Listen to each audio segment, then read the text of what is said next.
My humble salutations, the Divine Master, Sri Satya Sai Baba. Sai Ram, and a very warm welcome to everyone. On behalf of Sri Satya Sai Center of Detroit Metro and Region 5, I would like to extend our heartfelt greetings and gratitude to all those gathered here in person this evening, as well as everyone joining us live on YouTube from across Michigan and different parts of the United States. We are truly happy and blessed to have you all with us on this special evening, on the special topic, Secrets to Living a Happy and Stress-Free Life Through Spirituality. In today's fast-paced world, many people are searching for peace, balance, purpose, and inner happiness. While the world offers many temporary solutions, spirituality provides timeless wisdom that helps us navigate life with calmness, clarity, and love. Tonight's talk gives us an opportunity to pause, reflect, and reconnect with those deeper values that bring lasting joy and fulfillment. We are especially honored and privileged to have with us a distinguished speaker, educator, scientist, and a long-term spiritual practitioner, Dr. Suresh Govind. Dr. Govind is a professor and former head of Department of Parasitology at the Faculty of Medicine, University of Malaya. He is a recipient of the prestigious Malaysian Torres Science Award and has contributed extensively to the World Health Organization, publications and research initiatives. Beyond his academic and scientific accomplishments, Dr. Govind has inspired audiences around the world through his thoughts on spirituality, happiness, and human values. He has also lovingly served the Sri Satya Sai International Organization for more than 3 decades. His ability to beautifully connect practical daily living with deep spiritual practices has touched and transformed many lives across the globe. Ladies and gentlemen, please join me in warmly welcoming Dr. Suresh Govind.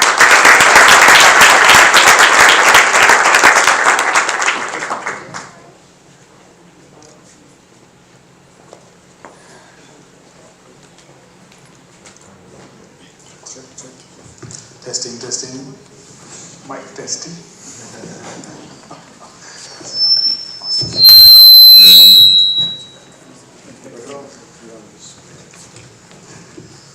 Okay. So, a very good evening, Sai Ram, to all of you. On behalf, by the grace, by the infinite grace of the Lord, compassion of the Lord, we all are here.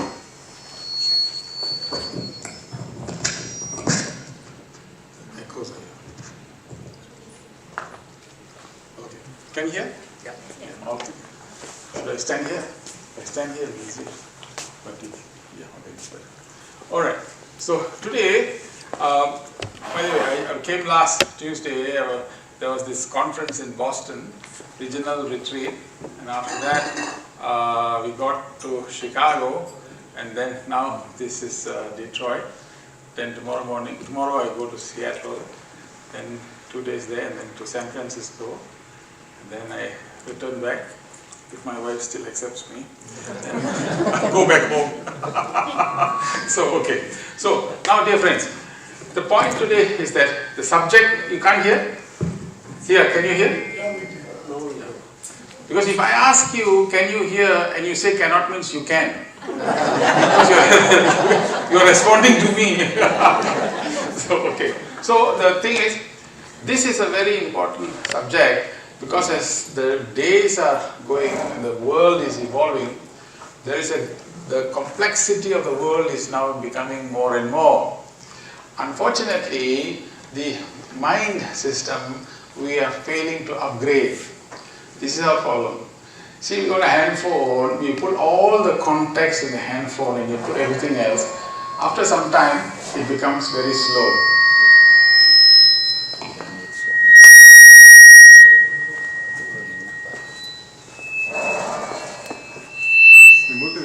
You have to take the mic to the next hall. Give me the hand.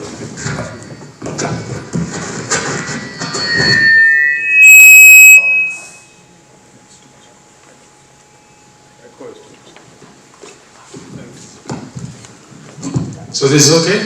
Yeah, very good. So there's no sound, no echo.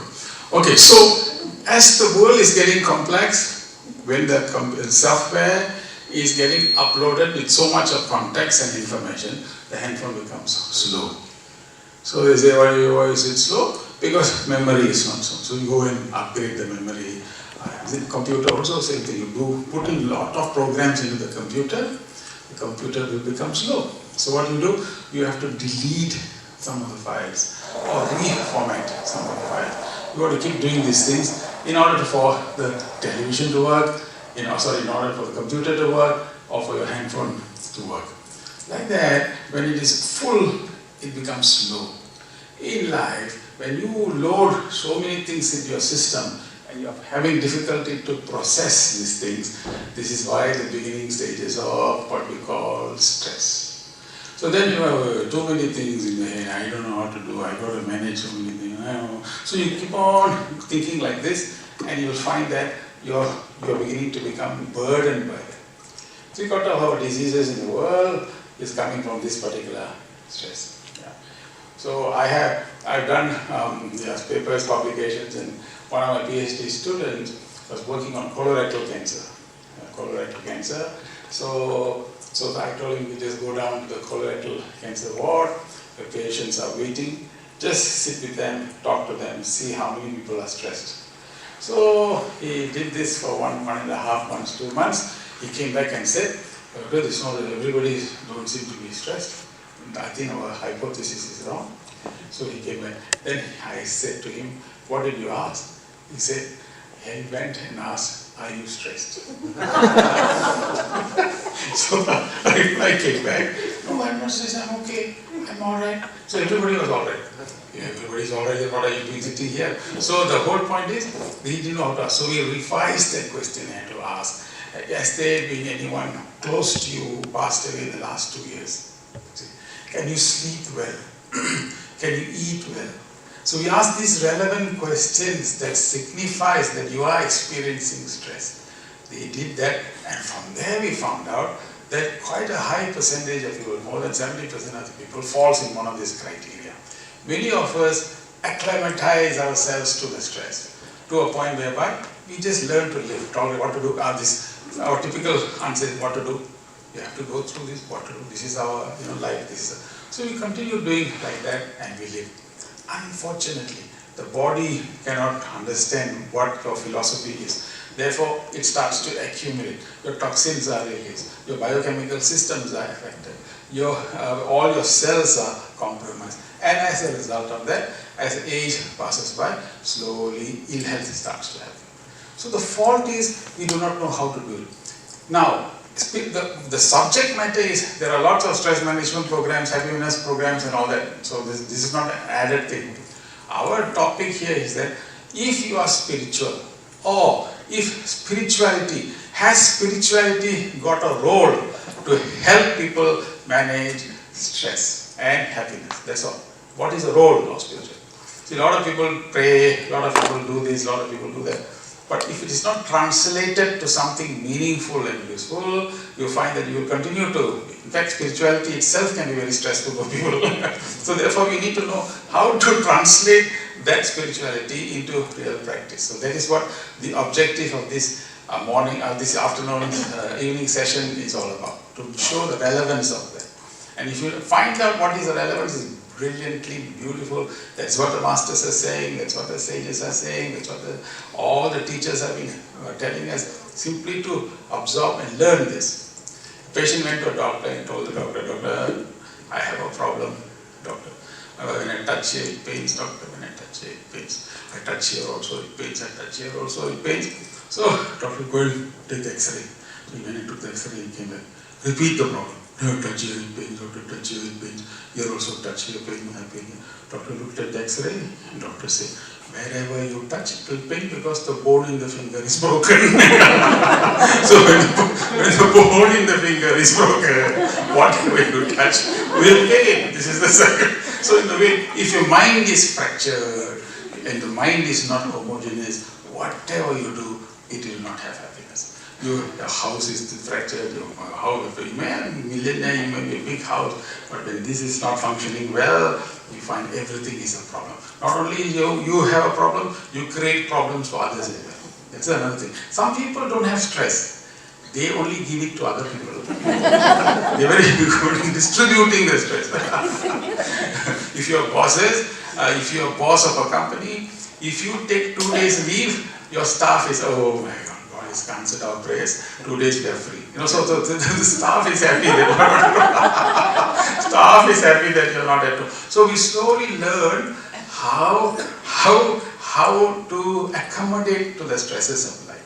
And this really is a fundamental way in which we deteriorate our happiness. Some people are not happy. How many of you get up in the morning, thank God I have another day, I'm happy. Like that, you go to office, work when the place you work, here I come. Do you walk like this? You walk like this. Oh, you have to wake up, son. You have to wake up, son. You have to go to school. No, I don't want to go to. No, you have to go to school. You don't forget. This is important. You go to school. I don't want to go to school, Amma. Please, Amma. You have to, because after all, you are the principal of the school.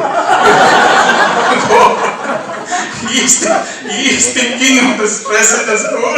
He doesn't want to go to school. What can he do? So therefore, the teacher is saying, how do you manage that? That's what the subject is. You got a gist of it, right? How many of you are here for the first time in this hall? How many of you are the first time? 2, 3, 4. Where were you all before this? That was it. Oh, okay. So you are the first time. The rest of you have come here before. So we also welcome the people who have joined us on the YouTube. There's quite a few people who have joined us. This topic I I've also presented in Chicago yesterday or day before yesterday. But this I've just changed the screenplay of the presentation so that to supplement the lessons that was given there, so that you can also watch this video, and you also can watch this video, and together we can learn. Okay, so secrets of leading a happy, stress-free life. So this doesn't move. It's very stressful. This is the beginning lesson, starting lesson of stress. Right. Yeah. Okay. So earlier in life, it's all linear thinking. You cannot, now when the children are saying, in our time, have you seen our story, the usual story? When we were there, this is what we used to do, and we used to okay. And the children have heard this over 100 times. They would have heard this. Our time, and we did this. That is called linear thinking. The world has changed, my friends. You cannot use the same model and the same thinking because the children have changed, everybody has changed. Now it has come to what is called complex thinking. Even this is complex. You see, it's not even going up. Yeah. So this is complexity. So now the world has become complex. Different ways. You've got to manage many things. You have to use all your knowledge, information to manage things. So this is complex. So therefore, if the world has become complex and we remain which linear type of thinking, we will become irrelevant. Now the world is becoming like that. You look at the world, now technology has become huge. Technology, the whole world is moving to, everybody is sitting. You go with your family. I'm a family man, therefore I go for dinner. And all of you go for dinner with family. You are a family man. 5 is there, 3 children are there. All 5 of you are at a restaurant. But all 5 of you are using your handphone to connect to the rest of the world. And then you take selfie, you take a snapshot of this and put it in the Facebook, and then there'll be how many, tomorrow morning you get up and see how many like, how many dislike. In medical terms there's something called Facebook syndrome. Because how people perceive that determines your health. So many people dislike. This has become a big problem. Because it's very critical. Your entire happiness is dependent on other people. This is now eroding confidence, self-confidence. How you perceive me. You can even sing a song, in a prayer hall you can sing a song and no one says anything. So you don't know whether you sang well. So you stand outside as they leave the hall. So you're waiting there for the compliment. Nothing comes. So how was the prayer session? Oh, very well, you sang very well. Okay, fine. Now you can go back and sleep. So, therefore, linear and complex thinking, now the more and more complexity has come. Thinking processes have now got to change. How you think is what that matters. How you think is very critical. And that is what that literally determines that. So we need to introduce causes. And because of that, there's a lot of unhealthy stress now. As a result, it weakens the immune system. Have you seen children? They'll be running around for holidays. Run. Tomorrow school. Oh, go to school. Hey, you're running around for 6-7 weeks. How is it that you are so healthy? You're not to live tomorrow. The school come. How are you? No. Because you think of the class, you think about it. Your immune system is weakened, and there you are. So this is how, because why is it so? Because the mind and the body is connected. This is called the body mind, the gut. This gut, okay, where is it? You know what's your first brain? Where's your brain? Yeah. This person is pointing to the other person's head. I don't know whether it's a declaration that you have a problem. It's fine. What happened to yours? So this is the first brain. This is your brain. What is second brain? The gut is the second brain. This stomach here. You know why it is the second brain? No. If someone tells you this is second brain, then you must know why is it a second brain. Because the doctor told you. So you will listen. Yeah. What is it?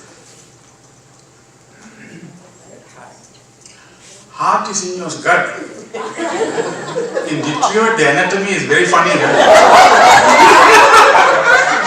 We must go and report this to the Guinness Book of Records. Heart is in the gut. Okay. So my friends, the reason why this is the second brain, there are more than 6 trillion bacteria here in the stomach. Bacteria has got DNA. This is the largest accumulation of DNA in your gut. Literally, the way bacteria communicates with each other is influencing your thoughts. Your thoughts influences the bacteria. The bacteria influences your thoughts. That's why when your stomach, when you are having an interview, have you seen? You don't know. Eat something. No, afterwards. Why? Because you got butterfly in the stomach. Have you seen? This butterfly is not a butterfly. It is that feeling, that restlessness. This restlessness is created by the trigger from the brain, which influences. This is called brain-gut axis. There are 10,000 over publications now linking brain and the gut. So this is why the more and more you think, the more and more you get worried, you are affecting your health. It's all simple as that. There are some people, some people are born to worry. I think they took incarnation to this is simply you are not allowed to be happy, nor will you allow others to be happy. This is another thing. You are just unhappy, you are programmed to be unhappy. Even if children are running around, if you notice, when the children are running around, what are you running around? Why are you laughing? Tomorrow what will happen, we don't know. So the children who are innocently laughing and running around are caught there to be serious. So now you grow up to be serious. The more responsible you are, the more serious you must become. Longer the phase, greater the responsibility. That means higher the position. This is the kind of wrong programming that you have gone into. Because you thought it wrongly and you are teaching other people the wrong thing. You must always be born to be happy. And happiness is what that keeps you healthy. The reason why people are unhealthy today is because if doctors, you spend more time with your patients, you'll find the constant illnesses that is sprouting and emerging is because there's some kind of a deep anxiety that they have inside them. But the doctors don't have the time to be with the patient. So they just say, we give them symptomatically, but it's causative thing is what it is. You have no business to be sick, but the mind continues to worry. You be worried. Have you seen? No. Somebody told me, Suresh, I don't know. See, this is called, in Malaysia we call this the lizard syndrome. The lizard make this sound. Now the lizards have stopped making noise because the humanity is making it so beautifully. So they're making it so beautifully. So the sound of everything is like an anxiety. Everything is this. I don't know what's going to happen. One lady called me 2012, last day. Suresh, what is your professional opinion? In the Mayan calendar, 2012 is the last day, December 31st, is the world going to end?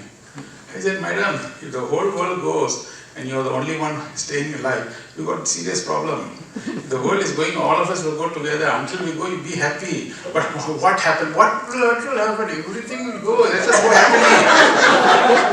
It has not happened, but you're already thinking about it. What will happen?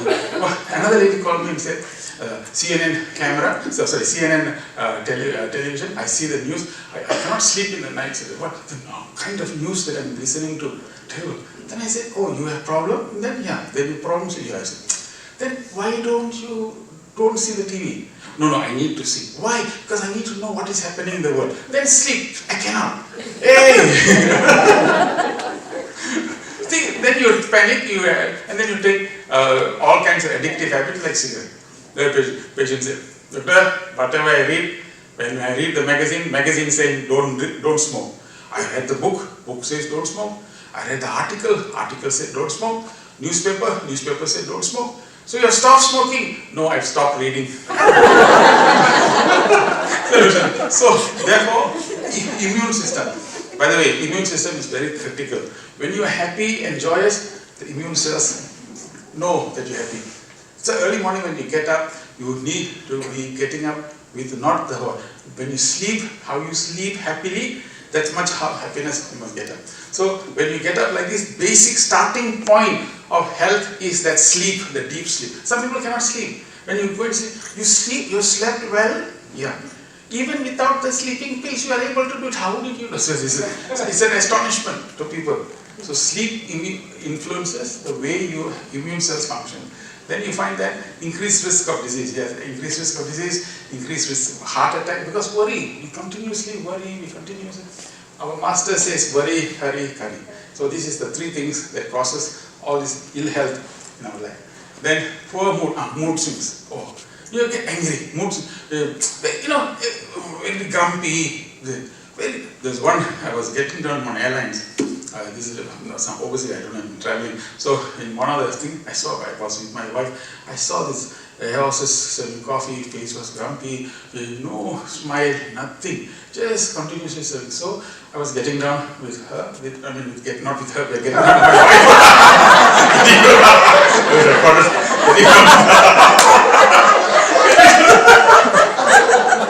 That is enough to cause stress to me. Okay, so I was getting down with my wife, so she was standing at the door. I told her, madam, thank you so much for flying with us, because with all these problems you were able to come with us, that's amazing.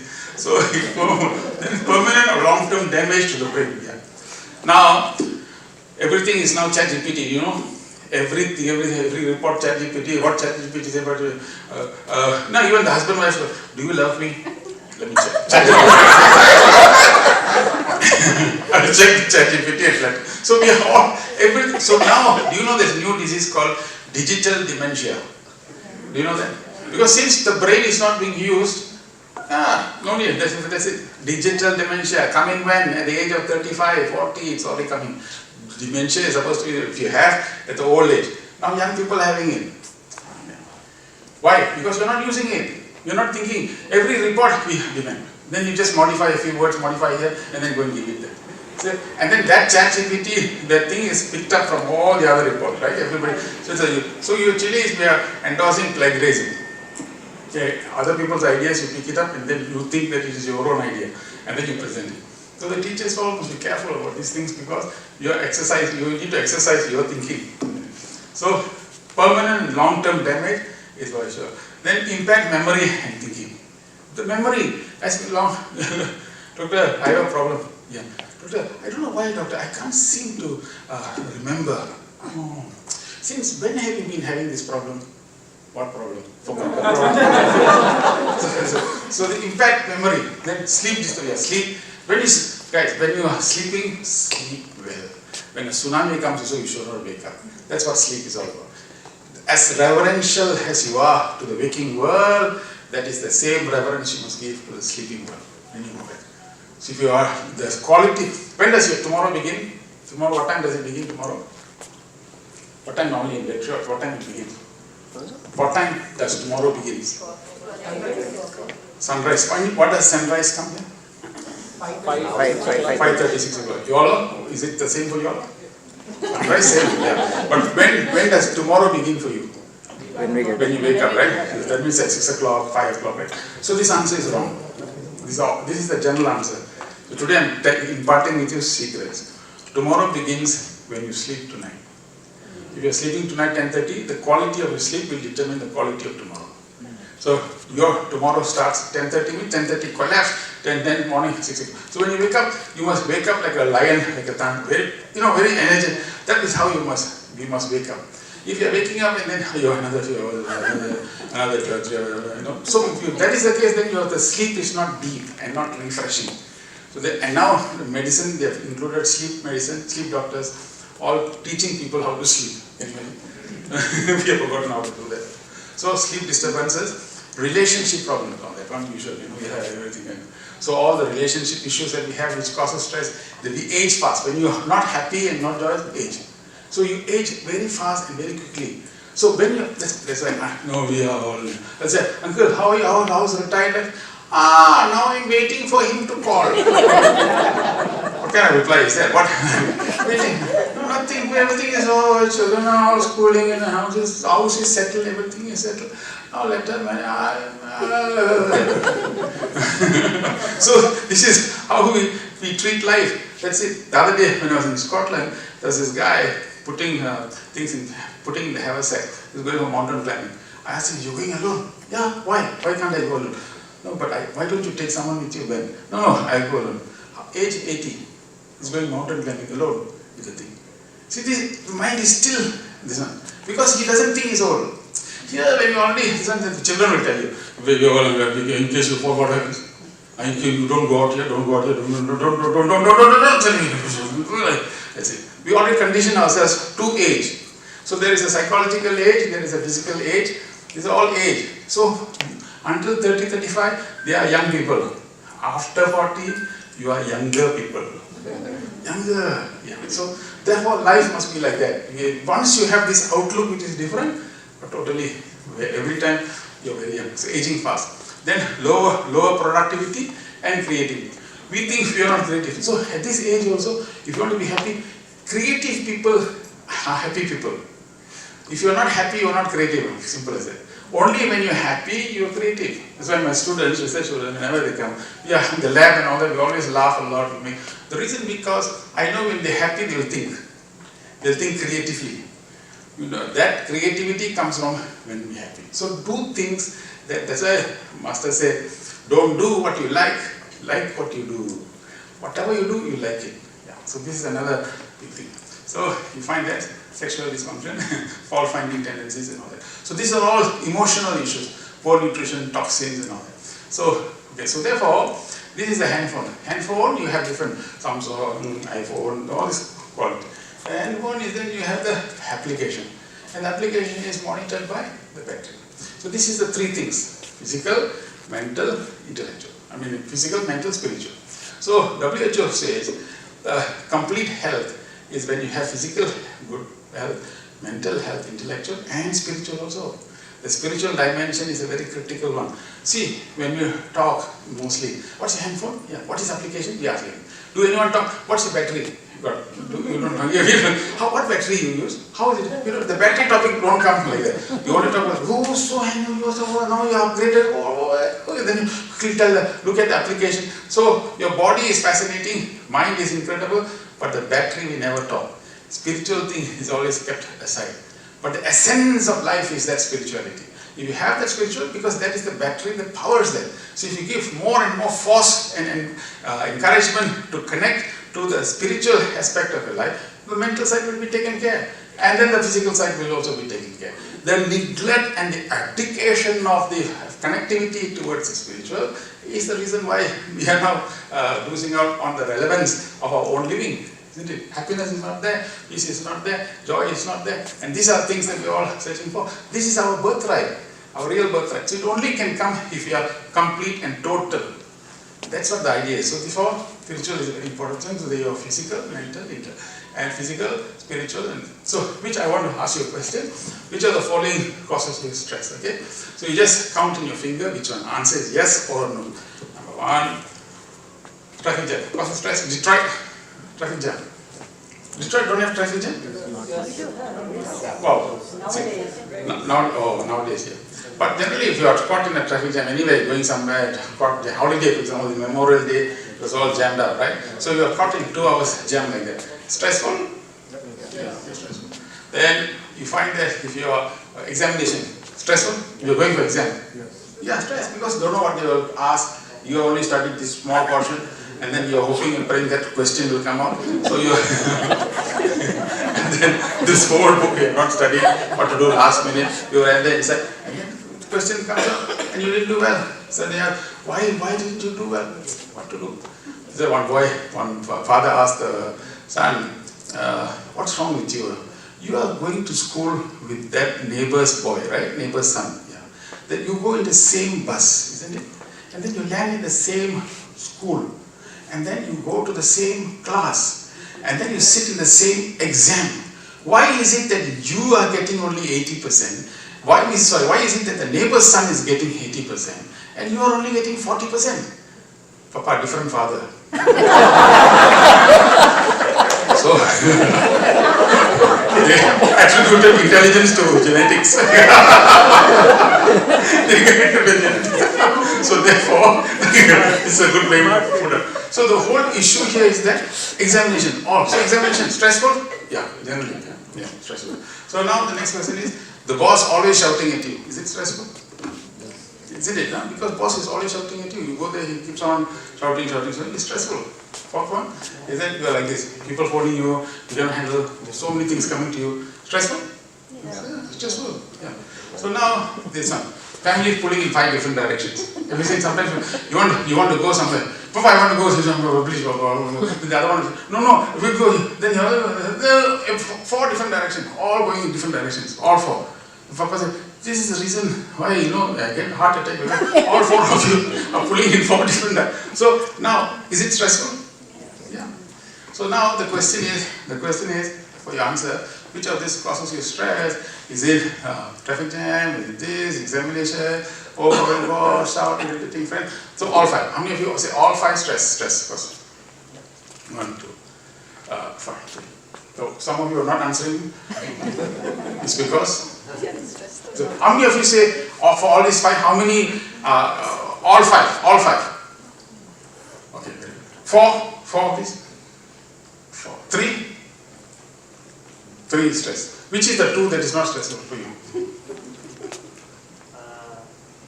Overpowering boss who shouts. You don't have an overpowering boss who shouts. Okay. No, suppose that it's not about you. It's in case you have an overpowering boss who shouts, is it stressful? It's not about your life. Supposing you have a boss, you continuously every day you go to work and he shouts at you, is that stressful? That's what I'm asking. You must have not experienced yet. So. Yeah. Wait for more, 3 more years coming. So the point is, in everything that you do, all the 5. Okay. Now the real answer to this question is, all 5 are not stress. So this is another secret I wanted to tell you. This is not stressful. All these 5 is not stress. Okay. You get it. So your question is, why is it not just traffic jam? I'm stressful. Examination, I'm stressful. People are shouting at me, stressful. How can this not be stressful? So you need to know the difference between pressure. So traffic jam is a pressure. How you respond to the pressure is stress. You understand? That means if the traffic jam is you're sitting in a traffic jam, that's the pressure. The world can only give you pressure. How you respond to the pressure is stress. See? So how you respond is influence your response. That is directly under the preview of your body, mind and spirit. You got to think. So now, you're blessed to have, if you have a traffic jam, it's blessed because you left the office, 2 hours, you're stuck there, you're not reached anywhere. So right in the middle, this is the most beautiful moments in your life where you don't have to get into a house and step into your role. You left the office and that is not. So now you're in the middle, completely connected. You put a song, you enjoy, or you put audio books, you enjoy. By the time this traffic jam finishes, 1 chapter is over, 2 chapter is over, 3. How come you're so knowledgeable? Traffic jam. As a result of the traffic jam, I've changed the whole way in which I experience my traffic jam. I'm happy. See, I changed the whole way I look at it. So I am the one. The world does not cause me any stress. If the boss is shouting at you, if they are shouting, Boss one day will shout, tomorrow what can you do? So that's yes, it's okay like that. It's finished. Matter is over. But how you interpret that event and take it upon you, that is what that causes you stress. Example, this brother, now mother, he calls me, Suresh, I think you are very stupid, professor. Professor, you're very stupid. Suppose he tells me that, okay? So now, my God, I get very upset. I can tell Hariganjiwara, I will tell Ramesh, you invited me to come here, and now I am in Detroit, and then my brother telephones me and then tells me, you're very professor, you're very stupid. I get very upset, I'm very annoyed. Don't forget, I'll write an immediate letter, and I'll immediately send to the national people this one to say that I was insulted in this country. I even have a carbon copy. I send it to your president of the country, and make a very big queue, bring it in the papers. Then if I do all these things, then I'm really stupid. Yeah, that means I'm really stupid. Because that means to say my thinking is like that. But then if I tell him, brother, have you been talking to my wife? because this secret is only known to me. Only I knew I was stupid. How did you know that I was stupid? If I diffuse the matter, a matter is diffused, finished. Gone. So we are the people who make things big. Nothing else in the world. The secret of de-stressing everything is, one hand you must carry kerosene, the other hand you must carry water. Any fire, any dispute, any disagreement, pour water and extinguish it.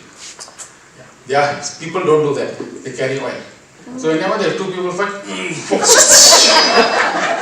whole fire, they make the fire bigger. Even if the information is not necessary, you don't know what he said to you. Not only stupid, he said that you are the most foolish person. You add fire. Like that. But even I don't know how you can work in this organization. If I would have retired, I resigned long ago, and you say all these things. So you add fire. And not necessarily. Those spiritual people always make a formula. Make big things small, small things disappear. Make big things small, small things disappear. So when you make small things big and big things bigger, then you do not know how to live. That's all it means. So everything, but key point is, I must be happy.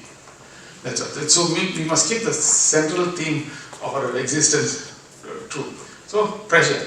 So there's a strong difference between pressure and the stress. Whatever you do, is like that. You know, there was a circus tiger. You know, there's a tiger. There was a pretty girl who came, and the tiger was here. And then the tiger, she went and kissed the tiger. You know, that means to show that, oh, you don't try. The ringmaster, ladies and gentlemen, this is the way. Who else? Who can do this? So one guy got up, a bit drunk. He said, I can take the tiger away, see what I will do. So his interpretation is like that. So pressure means anything in life. So today onwards, when you go back, don't use this word stress, because it's only your response. You're only showing your response. Anything annoying, anything irritating, anything is all pressures from the world. So and then how you respond is within your control. So all your prerogative is to be happy. That's what the teacher is telling you. Every time, always remain wherever you are, remain happy. Okay? So world provides only pressure. How you respond is what is called stress. So this is the first cigarette. Okay, got it? Yeah. So today onwards, no more. Now you go back home. You go back home. Now see, the purpose of a talk is to change the way you think. Now you go back home. And you're home. Problems will remain there, you know. Just because you came for the talk doesn't mean the problems disappear. So you go back, yeah, so you don't know. My mother-in-law is at home. Okay, fine. So and now the moment you step inside, your people there will tell, where you went? I went to listen to a talk. What talk you went to listen to? See, what is this? Dust. You didn't even clean this. Then you were going there, sitting there, talking there, listening to other people. So now after this talk, you just listen. You'll be nagging. You go 1 second, you go quietly, open the fridge, take one. Thirsty. Wow, how is it? Your response, your different reaction, you're not even getting irritated, you're not even getting angry, you respond positively. That's it. Why you allow that thing to be? Sometimes some things inside, I keep it inside my heart, 20, 30 years. If you keep something that there are some people, very funny, they keep something that has happened 30 years inside. I cannot forget it. What they have done to me, I cannot forget. An uncle told me, yeah, this is true, cannot. I said, how long, when will you forget? You're already 85 years old. When is the time you're already reaching the other side, you're remembering some injustices done to you, and you continuously remember. That's causing you the stress. So therefore, it's important. This is how you know, in office when you say, can you make it for this meeting? I'm a little bit wrapped up. That's what it means, wrapped up. Okay, so as a result, this is what the problem of the world. We overthink, overanalyze, thinking things up. No, there are some people, it's not thinking, it's overthinking. Think, until you're overloaded here. That's when you get sink into sadness, depression, panic attack. Yeah, all these come, the system, you're not able to. That's why in personality management, we introduce a course called 3 things. You are fundamentally equipped only to handle 3 things. Number 1, management of thought. So thought management, time management, breath management. This is your 3. All of us, we breathe 21,600 times. How you manage your breath is managed. If you get angry, have you seen when you get angry, what did you say? You say like that, and then, see your breathing changes. Because thinking influences the breathing. But you manage your breathing, it influences your thinking. So this is very simple. This is how the breathing exercises in spirituality is for that purpose. Number 2, it is for the management of thought. If this thought has no business to be in your head, why is it going? So that ability to discriminate and control and manage the thoughts is a very important ingredient. Management of thought, management of time, management of breath. This is the triple TTT. This is what is the whole idea of life. We can manage these 3, done. You're okay. So this is the techniques that you must learn and acquire. Okay. So then you're like this lost, confused, pressure, disoriented. Sometimes when you're in a dark place, you think you have been buried, but actually you have been planted. Powerful statement. It means what? It means that sometimes you have so many things, this is buried. You feel that you're buried, but actually you're not buried. Universe is planted. When you're planted, something good is going to come out. Something big is going to come out. So every time there's a problem, then you say, oh, there's a challenge. What out of this, what is going to come? Let you must know. What is the best thing is going to come? How is this going to improve? So this is the thinking that comes out. So when you have that, you'll be happy. So don't ever look at your problem and say that you have a problem.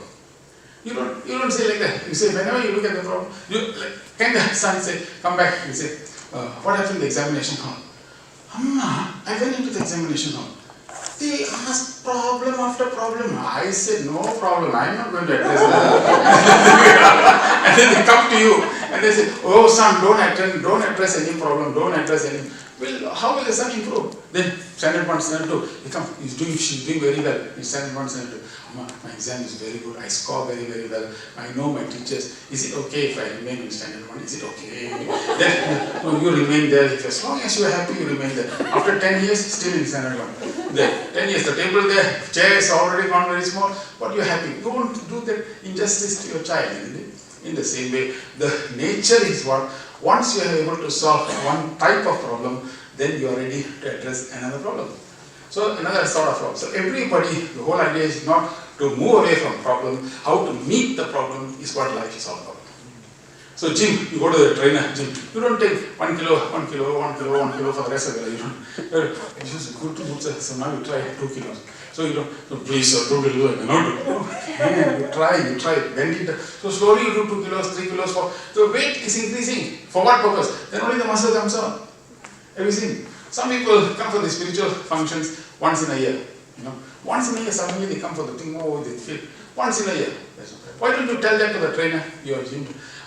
Come finish. This is my annual visit to the gym. Why don't you tell that? You go there every 3 times. Why do you do regularly? Because it's only regular that the muscles can be developed. So when you practice spirituality, unless there is consistency in it, the attitudes will change, then you will find life will become good. So this is why the teachers, all scriptures have said consistency. So don't use excuses and stay away from an opportunity to increase the attitude. So this is what life is. Yeah. So then, right, I asked the rat, why you silly rat? When you're running, and you're still in the same place. How silly can it be? Oh man, you think you are, I am like that, you are also like that. Everything running, same spot, same thing, you are also there. And yet you have the audacity to call your race rat race. How is that? so therefore we are running in the same spot. Today, January started, today, okay. Now December will finish, 2026 is finished, 2020, 31, 35, 40, 2040 finished, done, 20 years gone. Suddenly you get a letter from the HR department. Thank you for all your contributions to our organization. And that's it. So it is a passing cloud, my friend. We are just a passing cloud. You got to understand that this understanding that you are just a passing cloud is a very powerful anti-stress. Because you are nothing. After some time you are not going to be here. Finish. I will never forgive that person. Either what he has done to me, I will never forgive. Some people say that. And they keep it in the heart. No anger there. And all you just need is sometimes you're walking, suddenly red blood comes out from your nose. You take your white and you see, red nose. And immediately call your friend, who is not an MBBS doctor, your closest friend is not. Yeah. So the friend says, red blood is coming out. Yeah. Is it painful? Because, no, not painful. It's even more dangerous, It doesn't know qualification. MBBS may possibly will tell you this. But call it no pain, no blood. Then you go to the doctor. Doctor, very sorry to tell you that this is advanced stage. You have already reached advanced stage. Maybe we'll do what we can do. Everything is in the Lord's hand. Now you suddenly, boom, the whole perspective changes. You call your other friend, the one whom you hate, the one you never were able to forgive. Telephone, hello, yeah. Who is this? Oh, this. I just want to tell you whatever that happens. I'm sorry. What happened? Blood. Can you see? Suddenly the perspective changed. Even anger gone. Forgiveness is easy. Why? Because we are passing by. Can you see? Therefore, if everyone knows that we are passing by, there is no problem in our ability to live happily. I've lived this number of days. I've already done better. Be happy, guys. I don't know. I'm speaking like this. Tomorrow morning, if I get up, then yeah. If not, these people have to send me to the Detroit airport. My wife will have to receive me. You went vertically and you came back horizontally.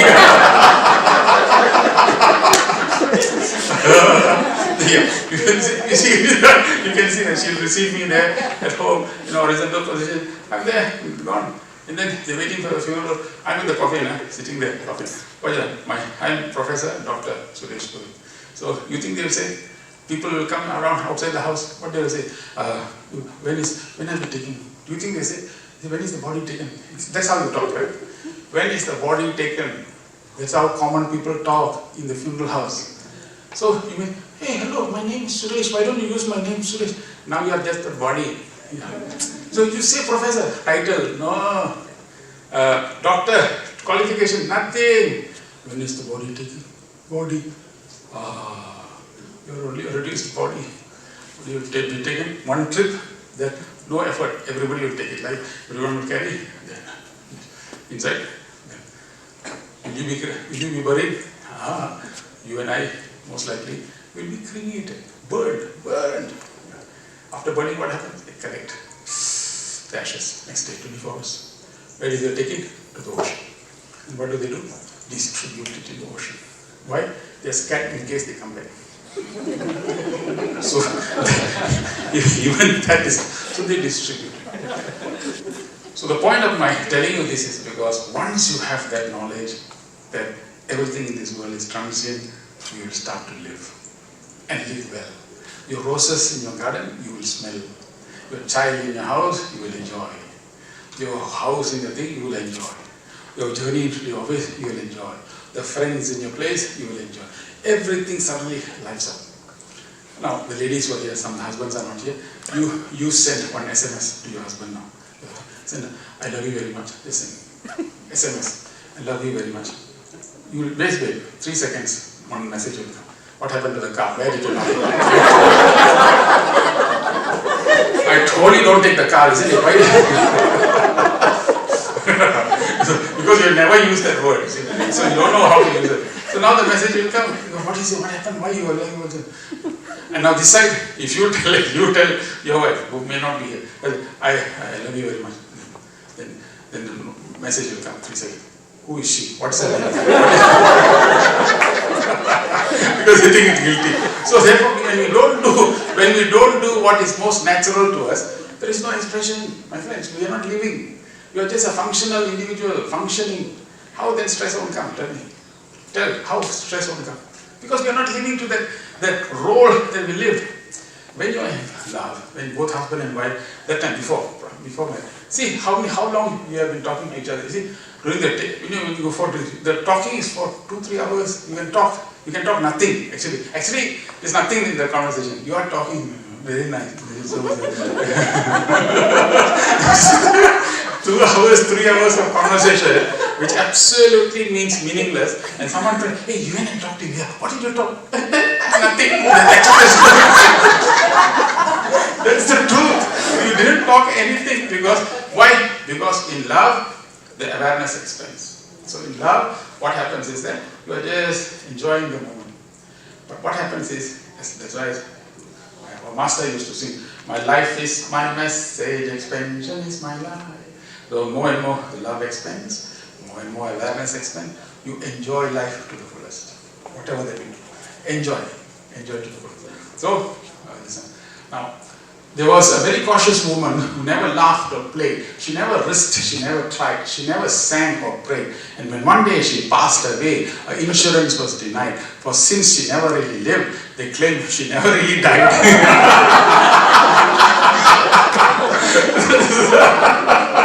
So why should you? So just nothing. Well, what's it? Okay, I'm just going to the house and early on to cook for the to do. Say, you might as well be an air robot because that's what they do. They just do the same thing mechanically. There's nothing exciting, nothing. Life must be an adventure, my friend. Adventure. It must be an excitement. There must be this. The animals don't have cockroaches, insects, all that. They don't have. We can. Our master says 8.4 million species. We are the only species who is the crown of creation. Why we are crown of creation? We have the potential to become divine. We are the only ones. So therefore, when we have the potential to be divine means potential to experience higher and higher states of bliss. So when we have that prerogative, why do we abdicate? That's what is being asked. So the frog is jumping. If you have a frog at home, take the frog and throw it in hot water, frog will jump out. Agree? You have never tried this experiment? So the frog will jump because why? It's hot, will jump. But unfortunately, if you put the frog in the cold water and you heat the pot, the frog will slowly acclimatize itself. Acclimatize. One day it will be a fried frog. Can you see? It's just fried. So it will die. So why did it jump out? Because you got used to the trend. You got used. So now we don't know. So now food. We take food. Everything we take. Hey, better be careful about what is there. We are all going to die. One day we will die. We eat and die. So this is the general thing. So now what we do? We just eat. We consume. Whatever we do, we consume. Suddenly doctor goes, diabetes, cholesterol, this food, and the doctor says, I think you better control your diet. Yeah. Then you come back home and tell your wife. Doctor said control. This is what I've been telling the last 20 years. I've been telling you this. So therefore, when you are not careful about the trend will wipe you out. So therefore, the whole idea of intelligence is to discover what is my trend. What is my trend of thinking? How do I think? Why is it that I always get angry? Why is it that I always get irritated? You have to check and see. This trend, this is what spiritual life is all about. Analyzing and discussing, why should I feel irritated? What is the need for me to do? So I must analyze it. Why is it that when he came and asked me, I got angry? Not that he should not question why that person asked you this and you got irritated. You should question, why is it that I got angry to that? This means, this is called accountability. Yeah. Accountability to your own happiness and success. So you look at the world and see what the world is doing to take you away from your state of happiness.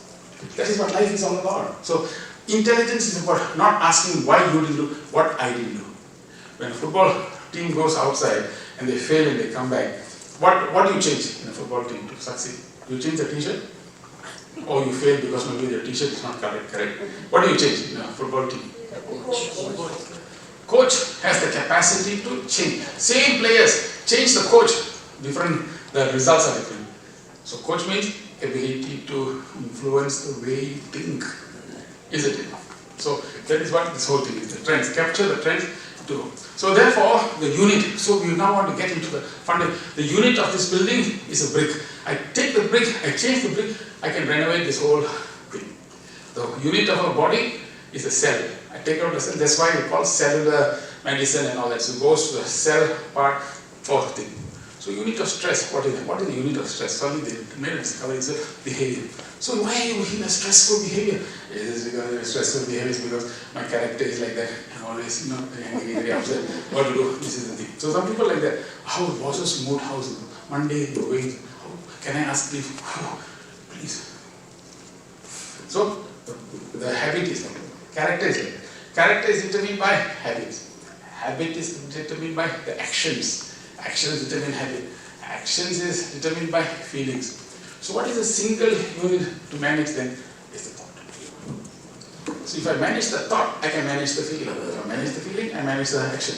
Manage the action, I get the habit. So now, therefore, this thought management is very critical. So you have to be very accountable for the kind. So you must be a gatekeeper. Gatekeeper means you must have the gate. You must have the right thing to protect. I was telling yesterday, the husband died, went to heaven. So there's a gatekeeper there. The gatekeeper asked the person you are entering inside. This is only through spelling you can come inside. How do you spell love? So the man said, L-O-V-E, come inside. So the gatekeeper opened. So now he's getting into heaven. Come and sit down. I'm just going for a short while. You just be looking after. Ask the same question to anybody.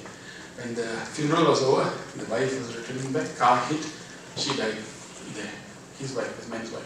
So the wife's soul came there. Then he said, oh, they're down there also no peaceful. Now you come here means the peace will be going. So she said, oh, you have come? Yeah. What happened? The lorry hit. Oh, okay.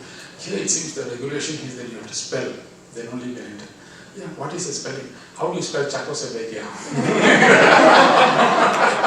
So, you know how to prevent this. So therefore, we have to make like a gate and do the prevention. How to prevent the good, how to prevent bad thoughts and only get good thoughts to come inside. That's very important. But I don't know why, I don't have good, but I always think negatively. Why is that? How to think positively? This is another thing. So this is about stress. How do you think positively? Thinking positively is not about not thinking negatively. This is the thing. For example, I don't want to think about him. What will you think about? Him. Have you seen visitors coming to the house, children come, and then they play with the host flower vase, very expensive. The baby is holding the vase. Then our mother is telling, darling, this is uncle's vase. He bought it from Mauritius. It's such an expensive vase. Don't drop it, darling. Don't drop it. But he does. Now you feel like, but my children, they don't know anything, it's okay. But after the whole thing is over, pick it up, why should the mother take the vase and keep it aside? Why did the child do that? Don't do. Nobody does, nobody knows how to not do. So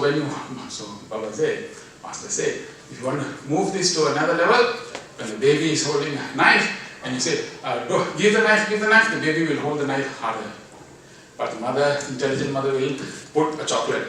See, Salim, what is it? Then the baby will drop the knife and reach out for the chocolate. When you reach out for the chocolate, the knife gets dropped. So, don't think of negative, think of a higher positive. When you think of higher positive, the lower negativity will go off. This is how to manage thoughts. So don't ever say, I should not be angry. Don't say like that. Then what will you be? I want to become the most peaceful. Then focus on the peace. That's it. Otherwise the lady, Suresh, I do meditation after you taught that day. I'm doing meditation every day. So you do meditation every day. What's the effect? I don't get angry. Now I'm very calm. You do meditation every day. Now nobody can irritate. I'm very happy. When you do the meditation every day, Monday I do Monday morning, Monday evening also I spend 1-2 hours like that. Tuesday I do. Tuesday evening also I do. Wednesday morning I do. Wednesday evening. Thursday. I'm telling you, isn't it? I'm doing meditation every day. What's wrong with you? So therefore, okay. So therefore, this is the so now the whole idea is, but the purpose of this whole spirituality is to raise the level of consciousness. See, the whole idea of coming here, coming to spiritual, coming to church, is to increase the level of consciousness. So when you raise the level of consciousness from low levels of the mountain, you're climbing higher and higher. That's what happens in everything. So you see, how do you raise the level of the consciousness? Is that you do what is called consciousness, it does exercise. So what consciousness, even a stone got consciousness, stone. So the stone means it's like stone consciousness is existence, just exists. Some people, human beings, but they have stone consciousness. They just exist. What's your ambition? What will you be in 5 years? So nothing, just exists. Just go, nothing. They will open the mouth and chew for other people's sake, but they'll chew. This stone existed. But then we have what is called plant consciousness. That means there's a response. Hey, I heard there's a talk by someone coming from Malaysia. You're coming? I don't know whether you'll come. Are you going? Are you going? Means I will come. So it's response. Okay, so this is called plant consciousness. Then there's one is called animal consciousness. Animal consciousness is a reaction. This is reaction means if you're angry, I'm angry, I push you, I push you. So angry, temperament. When man consciousness means his consciousness now has become higher, his consciousness is the capacity to act in the world. So this is the only consciousness. Human beings are the only consciousness that have the power to act on the world. So the whole idea of coming to spirituality is escalate the human consciousness to higher and higher levels in which we can feel the oneness, feel happy, feel carefree, feel empathy and feel oneness. So look at this consciousness. So now the interpretation. When you increase consciousness, the level is you have to increase awareness. That's what it means. That means you say, so now there are a couple of scientific publications that have talked about consciousness. It's a neural representation and all that. So we can go into that dimension. We can even go to the biochemical dimension, but we just stick here and just simplify the matter to tell you that higher the spirituality, higher my awareness. Isn't it? Give you an example. The girl is very nice, good looking girl. So initially I just noticed her. Then I want to know more about her. So where is he? He's working on the 4th floor. I am in the 2nd floor. So somehow or other, I'll be very creative enough to get to the 4th floor. You know what I mean? So creativity, I go to the 4th floor. I pass by. Hello, you're new here. Yeah. If there's anything you let me know, I can help you because I'm always here to assist. I always assist all the new people. So I'll be here for 10-15 years. You see the legs all swinging aside. When your teenage daughter is holding the phone and the leg is swinging, greater the swing, higher the danger. Okay. So now the point of the thing is what's happening? I want to inquire. So because of that, I want to increase my awareness. See, when my awareness increases, this is not just for spirituality, for anything in life. If you're increasing your consciousness for your subject, if you're a doctor, medicine, you will get more and more awareness of the disease. More and more awareness of how many people are suffering from the disease. This is called awareness. The higher the awareness, the influence factor is perception. So now you see how you see. That's what is very important. How you see is very important. Perception. Life is all about that, how you see. They were telling that the person, hello, yeah, I come to the work today. The boss says, why? I have eye problem. What's your problem with the eyes? I can't see myself coming to work. Eye problems. So awareness, perception. When perception, this is the start. This is where the fundamental. Where from here you change your interpretation. Yeah. So your life is according to what you interpret. That's it. There are some people they live and then suddenly you don't get because they had some bitter experience when they were young. So from there, that bitter experience conditions their whole life. So they determine and define life according to that bitter experience. See? So you're not driving now. I took the car once, the car not. As a result, I'm not driving. So you have the fear, the trauma. So you defined your life according to one experience. See, that's the case. All of us should not be walking here. You should have, because when the baby was crawling, he fell. Come, darling, see, Amma here, see, come. Wonderful. The mother catches.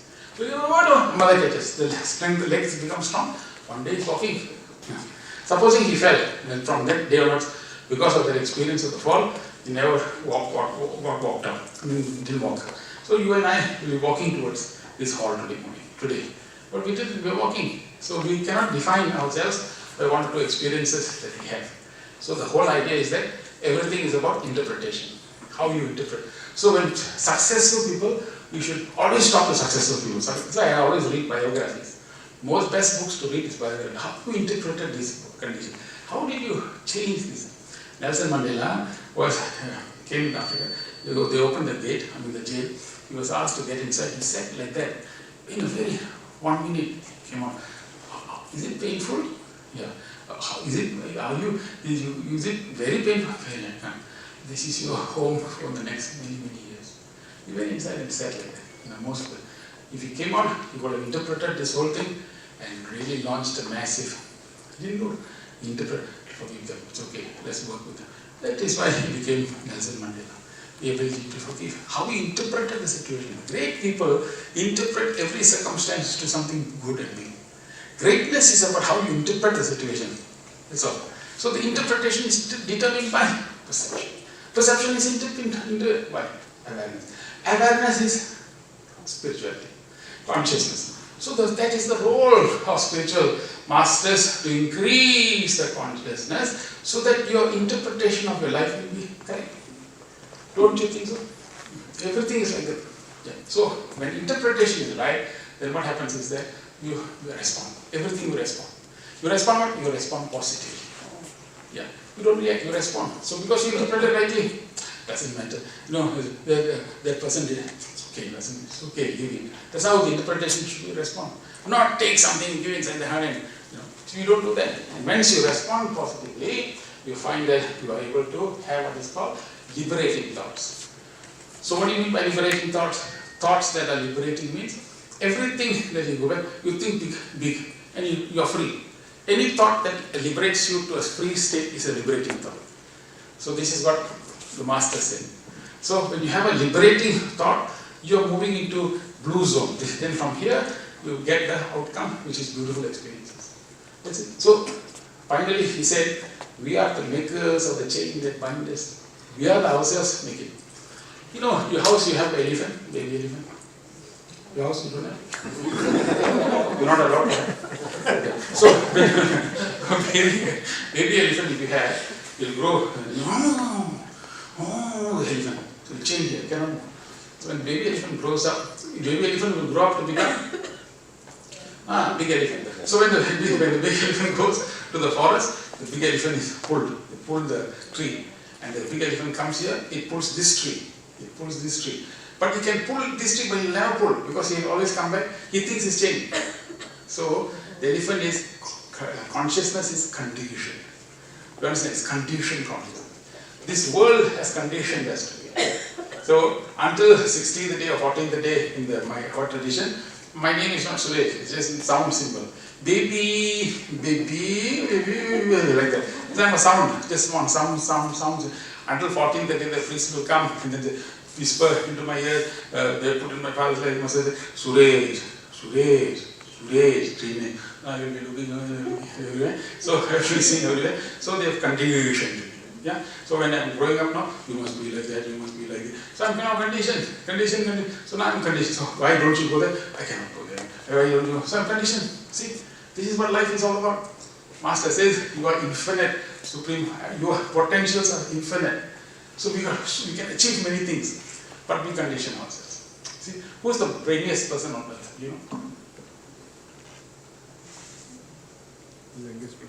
The scientific. Einstein. You know how many percent of his brain he has used? Einstein? 30%. 30%. 10%. Ladies? 5%. Ladies? 4%. 4%. Ladies? Is it? Yeah? How many percent Einstein? 1/3. So, 30% here, you said. Yeah. Einstein used 3.6%. So, closest is 4. You will get a brand new Mercedes-Benz car keychain.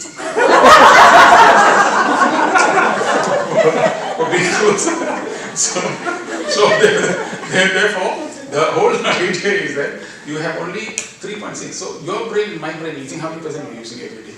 3.6% Einstein and your brain and my brain. 0.00000.0. The small little brain. You're using this small brain And you have to manage your house, your car, your family, your everything with this zero to 100, and you're so stressed up, cannot manage everything. You cry and go to God, God, why me, why me? The clouds get clear, the voice will come, why not? Why not? I gave you this much of bread, who asked you to use this much of thing? That is why our master says, life is a challenge, meet it. Because only when you meet the challenge, brain cells grows. So when you are always in the comfort, you cannot grow. So one reason why you are continuously stressed up is because you are in comfort. I'm not like, I don't know. I don't normally, I'm like this. I cannot take new challenge. Why you cannot take? No, I'm like that. He said, I'm like that. I don't try to take new things. Why you cannot take new? No, I'm like from young itself, I'm like that. Now, in the zoo, you have Detroit for zoo? Yeah. So you go to the zoo, you stroke the lion, you stroke the lion will, if you are not careful, the lion will scratch. You ask the lion, I came here with so much love, I gave you so much food, I stroked you. Why did you do it? Lion will say, I'm like that. Well, because the lion is like that, that's why it's inside the cage. And if we ourselves keep on saying, I'm like that, either it is time for you to get inside, or it somehow gives an indication that you came out from there. So the whole thing is that human beings, that's why Master says, bird can fly, bird cannot run. Horse can run, horse cannot fly. Animal can do only one thing well, that's why it's called an animal. Human beings must be able to do many, many things and do it very well. So therefore, they are saying that, don't ever say, I'm like that. So whatever challenge that is given to you, accept. Then you are happy. Whenever anything is given, any opportunity is given, if there's opportunity to serve, take it, grab it, you will be able to do it. Don't ever say, I cannot do, I want to finish this, I want to finish this. Anything, and especially an opportunity to serve, grab it. Service is one of the best ways of distressing. The best way you can ever distress in your life is to go for service. You know the River Jordan? When the river is flowing, the River Jordan, it goes to one sea. It is called the Sea of Galilee. When it is going there, the Sea of Galilee has got so much of plankton, so much of fish. 7,000 species of fishes are swimming, 700 species of fishes are swimming there. All nice, beautiful. It's an incredible sight to see, River of Galilee. The same River of Jordan flows down and goes to the bottom. There's no outflow, so it just gets stuck there. So every day, millions of gallons of water are evaporated.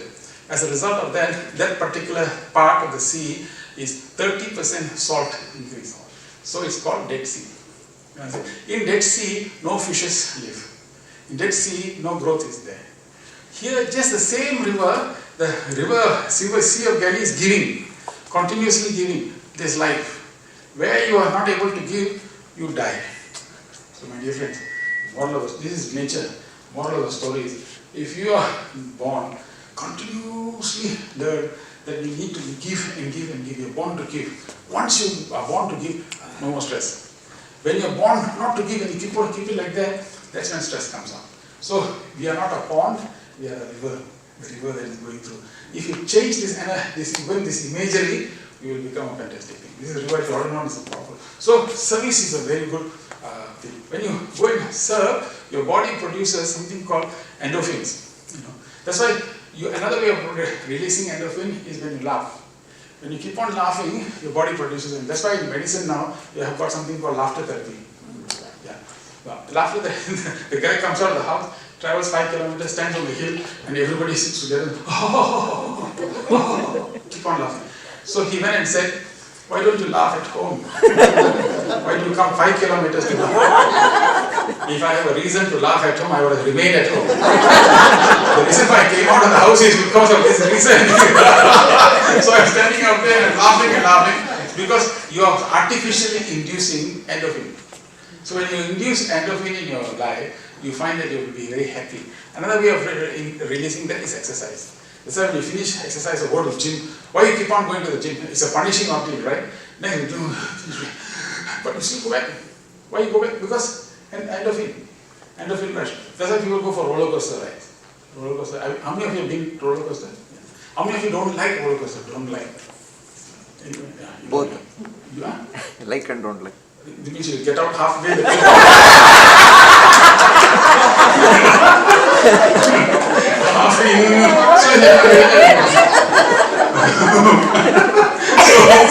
So if you're going to the end of this roller coaster, you are not sure of the journey. So that itself gives you a lot of endorphin. That's why children like to go there. And those who are having marital problems, roller coaster is the best. If you're having disagreement, you're about to separate and all these things, bring husband and wife, sit together. Whatever said and done in the journey, the hand will be holding together very tightly. That's one marriage. So this is the point. So when you go on the thing, you'll be very happy, you'll be excited, you'll be enthusiastic, like child. You'll become like a child. That's why Christ said, heaven is open for those who are childlike, not childish, childlike. Everything also curious. Everything also you want to test. Everything also not rooted. That's excitement. Yeah. So whole life must be. Romanticism is not only teenage. Even after teenage, when you marry, the same romanticism must be there. Well, now the wife's birthday, it's like a classic, same thing. Same restaurant which you had gone for the last 20 years, same shit. The waiter will also come. Shall I order the same thing? Yeah,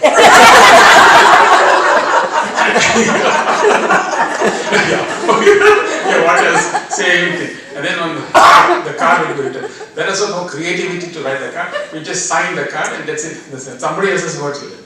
So this boy went, excuse me, you have this card. You are the only girl I loved, ever loved. Yes, we have that card. Can you give me 12 cards of that?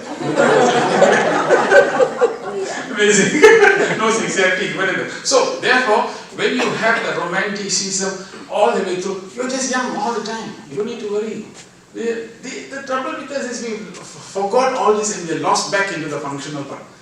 Guys, when life is to live, that's why the monk went down, did the research, and then from there he got the leaf and he went out crying, guys, there's a mistake, guys. It is not, the word is not celebrate, the word is celebrate. You're supposed to celebrate, all of the celebrate. So that is an experience. Now, the reverse is also the same. Okay? When your consciousness is low, you will also interpret differently. The awareness will be very low. As a result of the awareness, perception is very low. When your perception is very low, your interpretation is very low. Very low. Like that. So when your interpretation is very low, your every experience will be very low. Promotion, job promotion, you didn't get, your friend got it. Yeah? Your hand is extended. Congratulations. Very good. Inside you're burning. I'm the one who did all the work. He's getting this. But you're a good actor, so congratulations. You deserve it. But you're biting your teeth, but congratulations. So when you're doing that, you have interpreted that differently. So if consciousness is like, hey, doesn't matter. Maybe the universe feels that he should get the job. Let him get. See, interpretation. Can you see? Yeah. You go to people's house. Interpretation. You go to people's house. You have same big house. Like a husband and you are working in the same office. But this guy is having a huge house. Your husband, you're wondering how the same salary, how is he having such a big house?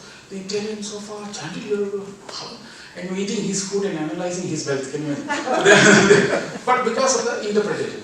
But the real divine happiness is when other people are happy, you are happy for other people's happiness. That is divine. See, this is the divine formula. When you are happy because other people are happy, that is divine happiness.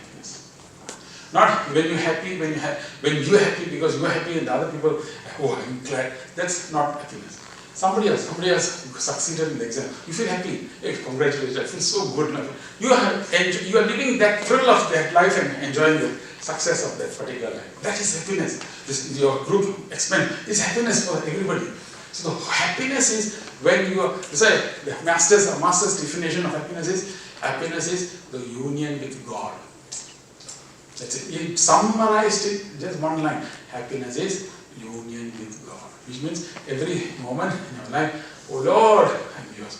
Oh Lord, I'm doing this for you. Oh Lord, when you have that kind of feeling and do every day, so when you eat also, you eat, with pray for everything that you're living, you're dedicating your life for God, that feeling that you're doing will give you happiness. So that gives you reaction, because red color is reaction, blue color is a response. Yeah. Reaction that gives you binding thoughts. You see, change. Last time was liberating, now binding. So when you bind means anger, hatred, jealousy, all this will come in, and that gives you the experiences which is hell. So from blue to red, blue is heaven, red is hell. We create the hell. Yeah. Husband came home one day from work. Wife said, "Darling, what happened? You came home so early." "I had a fight with my boss. And my boss told me to go to hell. I came home immediately." so from blue to red. That means now our point is, how do we move from red to blue? That's all. Red is a stressful life, blue is not stressful. And everything is depending on the thought. If I keep my thought liberating, I'm already in that zone. Can you see? That means I don't need to be stressed. I can live a happy, joyful life if I have certain principles that the master and all masters in the world have been saying, and truly practicing it. The whole idea of spirituality is to practice that. That means they are words of the master which we now need to practice every day in order to experience that bliss and happiness. Not that when I get this job, I will be happy. If I get this, that's not how it works. I should have all these conditions, then I will be happy. If I get this, I will be happy. You will never be happy, because once you get the job, there is something else, a problem there also. Doesn't matter, whatever happens, be happy. 364 days you are not happy, 365th day we come to your house. Happy birthday to you. Happy birthday to you. So this is what it is. Don't worry about that one. Okay, so perception. See, the perception actually. So the perception is neural. My friend, this is by now going to neurogenesis and neuro. This is not. I'm not talking to you philosophy. Swami's master's philosophy, teacher's philosophy is proven by science also. Whenever you have good perception, there's a neurological setting up here. So the brain wiring will take place. So you always become perceptive. That's why successful people are always successful. Millionaire will become multi-millionaire. Multi-millionaire will become billionaire. Because there's a neural network which is already programmed. He sees the world like that. You see, so you should be say, I don't know why I am unlucky. I don't know why I am unlucky. Some people, they prayed and prayed and prayed and prayed, and then, oh Lord, please Lord, my lottery ticket must strike, my lottery ticket must strike. I'm praying every year, my lottery ticket must strike. Then if I strike, I will do this. Then finally, one day, the Lord appeared. Oh, my son, yes, please, my lottery ticket, I don't mind. But first buy the lottery ticket, then you can strike. If you don't buy, how to strike? So therefore, perception, when you have the right perception, perception changes. So perception creates the neural network in our system to make it successful. Yeah, so perception is right. So see, things are not always what they seem. See, the deer isn't crossing the road. See, look, the deer isn't crossing the road. Actually, the road is crossing the forest. Can you see? The deer crossed the road. Hey, actually, this is their home. This is their forest. We built the road there and we built the thing, and then we created the mess, and then we knock onto the deer. We say, these deer are so silly, you know. They are crossing there, they don't know. Hello, this is my forest. You understand? You crossed the road, you created the road, that if the deer can speak. Yeah. So this is what it is. So this is a perceptional difference. Yeah. Therefore, you look at it, all building. What are you doing? Hey, morning to night. I'm carrying the bricks. Yeah. What are you doing? I'm making a wall. You tell the third person, what are you doing? He's laying, same work. I'm building a monument.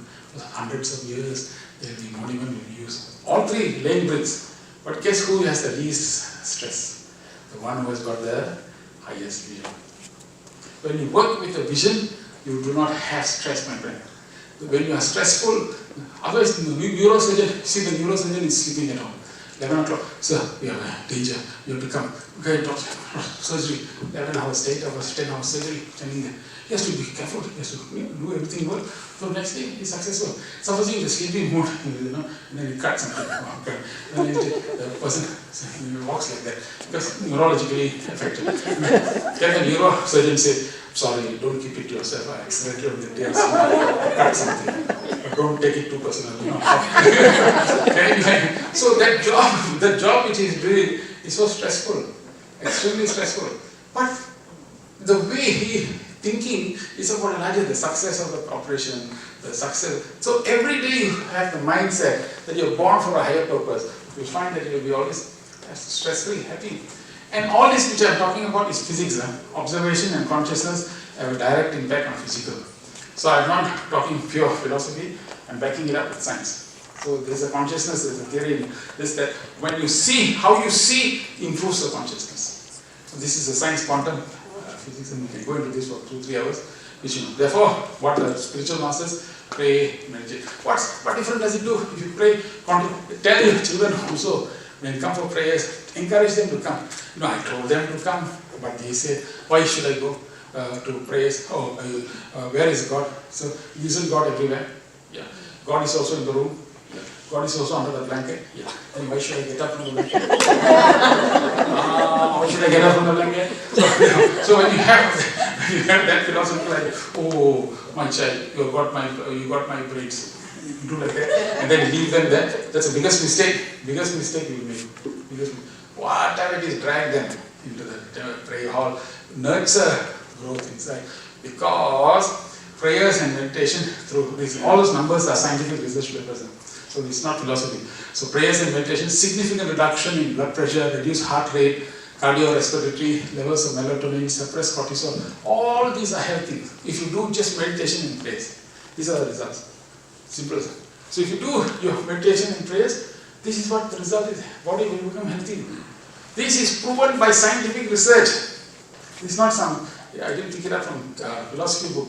So my whole job and purpose is to prove that whatever the master's words and the spiritual master's words, how true it is from the perspective of science.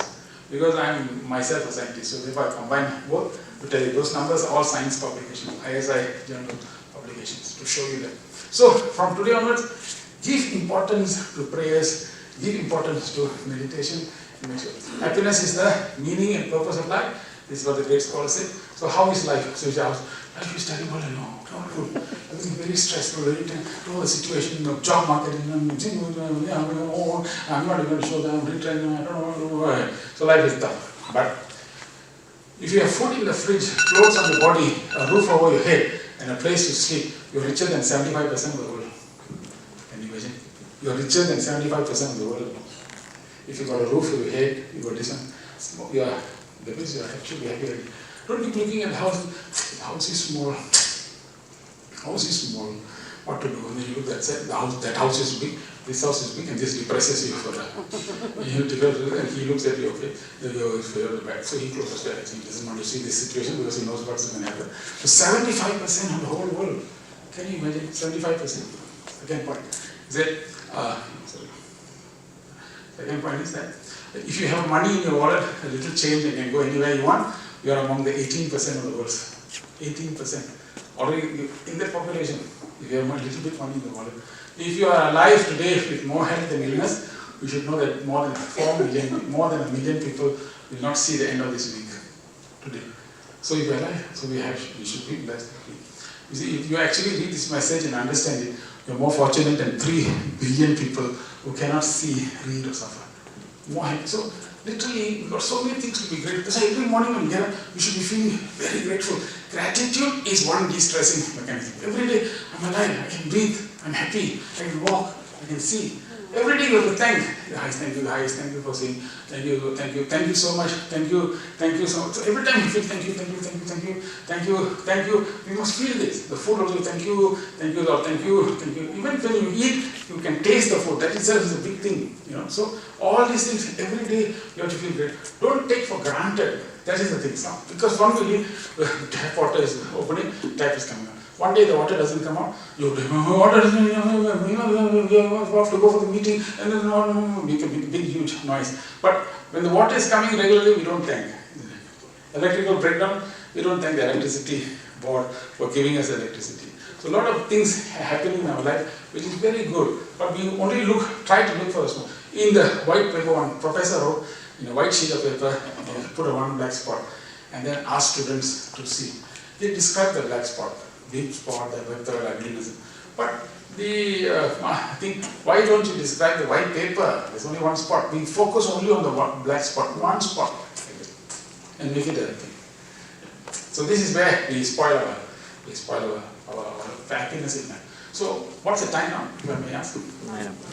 9. So when are you ending? Oh, you don't want to end? What time ending? 15 minutes. Got any questions? Anybody got any questions?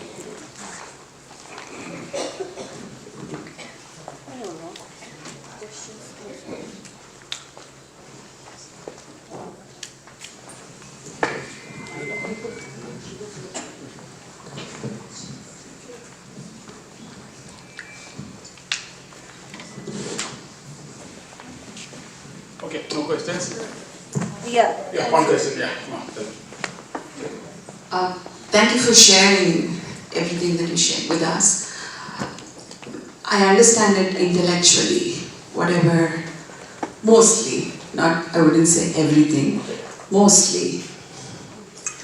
But how do I increase my awareness on a daily basis? What is it that I have to do? Yeah, so like what we said here, do you do meditation every day? I do. Okay, so by increasing the depth of the meditation, not the length, but the depth of your meditation experience, increase the prayers. Third, participate in trying to do the service activity, just join other people, go and give food. Then when you go to the food, connect to that. So connectivity and empathy increases the consciousness to such a large extent. And fourth, reading of all this spiritual literature, either by the master, by all the other. So this is also very important. So when we do this, we need to know how to contemplate. So when we keep on contemplating on the messages, living that, we find we enrich our life beautifully. So that's the way. And then by immersing ourselves, then only it can be done. Otherwise, as you said correctly, we can have an intellectual appreciation. So when having intellectual appreciation means Panadol. My headache won't go. I have to take the Panadol and swallow it in my mouth. Then only it will go. Thank you. I like the part where you said contemplating, because that was going to be my follow-up question on how do I know that my awareness is expanding? Yeah. So you answered it already. Yeah. Thank you. So one technique of doing this is that as you keep on reading and as you keep on contemplating, suddenly you get some revelation of the information. The revelation of the information is expansion of consciousness. Hey, I didn't think about this. Wow. This is called revelation. In science, we call it breakthrough. Actually, the same technique, same approach. Yeah. Thank you. Yeah. Anything else? Anybody else? I have a question here. Yeah. Thank you again so much. So just a quick, like when we are looking around us and when everything is like, as you said, like, you have a house, you have a roof, you have food, you have clothes, and then to embrace spirituality becomes easy. But if in front of me I have a woman standing there who lives 365 days in a car, how do I ask that person to embrace spirituality? No, in fact, that you should not actually. What we should do is the one who should embrace the spirituality is when all these things are given to them. This is duty bound to help the people who do not have that, and physically, emotionally, intellectually be a support to develop and deploy hierarchical needs of the person to a point where he comes to a situation where he has got the time and energy to become spiritual. So that lady becomes a reason for us to manifest our spirituality. Yeah, it is not up to them to accept it. Then as they grow and they become grateful and they become this, they want to know why are you so kind? You came every day to give the food. Who are you? Why you do this? Then you say, no, I'm inspired by a spiritual. What spiritual? Then they will. But the whole idea is that it is not up to them, anybody to accept. It is a flowering process. Spirituality is a flowering process. But for the one who have understood, you are the giver, help other people at that level only. You don't even need to believe that the other person's belief is like this or like that. You should not even question that. You just do whatever you can. At the time, right next time, things will change. Thank you so much. Yeah. Anybody else? So, we attach spirituality to a religion, right? For the most part, in general. And what if some people do not follow a faith? How do you teach them to be spiritual? If you talk about spirituality, they don't associate themselves to a faith. Okay. How do I tell them? So, funny that you're asking this question because this slide explains that answer. So therefore, what we spend most of the time is at a what level. What you do, what flower to take, what garland to put. This is all what. then you also spend time on how. So when you do how to put it, this is what and how. When you keep on focusing on what and how, you will be continuously at what is called ritual level. The spirituality won't go to, it will only be ritual level. Ritual level means that the river of religion is just rituals. But if you can understand why you do it, that becomes spiritual. So why is spiritual, the difference between spiritual and and ritual is only 3 letters, SPI. SPI, that means, what do you call it, purpose and intention. So when purpose and intention is put there, it becomes spiritual. So once you have that into everything that you do, then you become spiritual. So everything that you do, you run 1 kilometer every day. What's the purpose of this running? For 20 years I've been running. So what did you do? Can you do? So there's no, what is the purpose? What do you do this for? What is that you do for? You must question it. Once you understand the why, it becomes spiritual. Then you know why you're doing this. You take a flower and put here. The flower is who's created? God's creation. You pluck the flower. How will the flower grow? From the sun. You created the sun? No, it's his sun. Rain, you created? No. His sun, his rain. You took the flower of his garden and came and gave it here. And said, accept. You will say, accept what? What do you want me to accept? I created all these things. What are you there? What you do? You became an agent between that and this. And you're telling me, this is my thing, man. So what can you give? But you're taking the flower, and if you take the flower and bring it from your heart, oh Lord, I want to give my heart to you. At this point of time, it is not possible. So I take this flower, bring it to the heart, accept this from my heart. I love you so much, and then offer it in his feet. It is a very devotional gesture at this point of time. So you have spiritualized it. But people just put the flower like that. So you put the flower. So then flower is just a ritual. Do it like this, it's spiritual.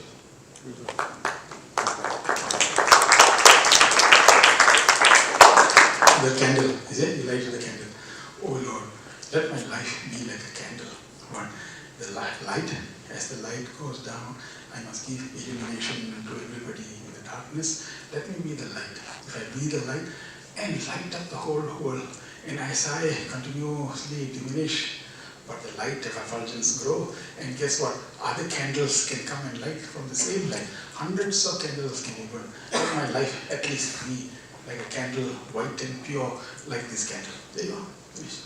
Why you just put the candle in, why you children, why you put the candle there, why you put the, we have been doing this for the last 35 years, we will continue.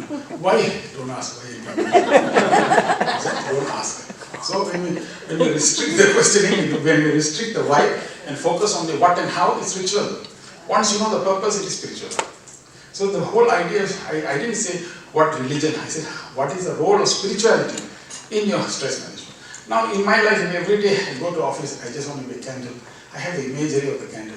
And never mind, let me give myself away so that there will be illumination in my office. Ooh, let me give my illumination away for the sake of my family. I will go, but in the process this light it up. My life is like that candle, isn't it? Joss sticks. You see joss sticks? Every joss stick there's incense. As the joss sticks, the fragrance goes on. Hey, let my life be like a joss stick, man. I just want to give the fragrance to everything.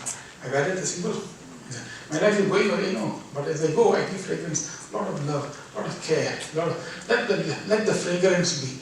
At least after I die and go also, the people will remember the fragrance. That's how our life is. Some people give happiness, wherever they go. Others give happiness whenever they go. It's a difference. Why don't you belong to the first category? So this is the answer to your question. That is very so appropriate. So the divine guidance. So the two most important things you must remember is the day you're born. They're not everybody knows. Happy birthday. Day you're born. You know the date of it. I was born here. I'm 64. This is day of existence. They don't. Even a rat has a birthday. Do you know that? Cat has a birthday. Puppy has a birthday. Everything. An animal has a birthday. The day you bring the dog to the house, that's your birthday of the dog. Have you seen some dog cutting the cake for the dog? Dog will come. They are doing that for the dog. But that's a day. There's no big deal, To be born on a day, any species is born. But the main reason is you need to know the spiritual thing the day you find out why you are born. So the day you are born and you know the reason why, that's it. That's it. So from this day onward, discover what is the purpose of your birth. That's every day. Why am I born? What? I must have some use, some reason. I must be feeling like that. You must feel that. Every morning you get up. See, when you see a movie, do you not see the heroism in that movie? You see the hero underdog, and then he works, struggles, he comes and you feel so inspired. Isn't it? That hero is you. You are acting in your own movie. Yeah. So why don't you act in your own movie and be the best hero in your own movie? Do the things that you want to do. You know, I always wanted to do it, but if I had a chance, I would have done it. But I wanted to do this, but somehow. So you have intention. Everyone has a dream, but to realize the dream, you have to wake up from your dream. Many people sleep and have a dream, but to realize the dream, you have to wake up. You have to wake up. Only when you wake up, you can realize the dream. A lot of people have got ambition, a lot of things. But ambition is not fulfilled. I want to do this. Actually, to be honest, I wanted to do. I'm telling you, I wanted to do. But you know what to do? I've heard so many times this kind of statements coming. So, if you're busy in spirituality, if you're busy in your workplace, still busy, still holding high post, everything, but still dedicating time and energy.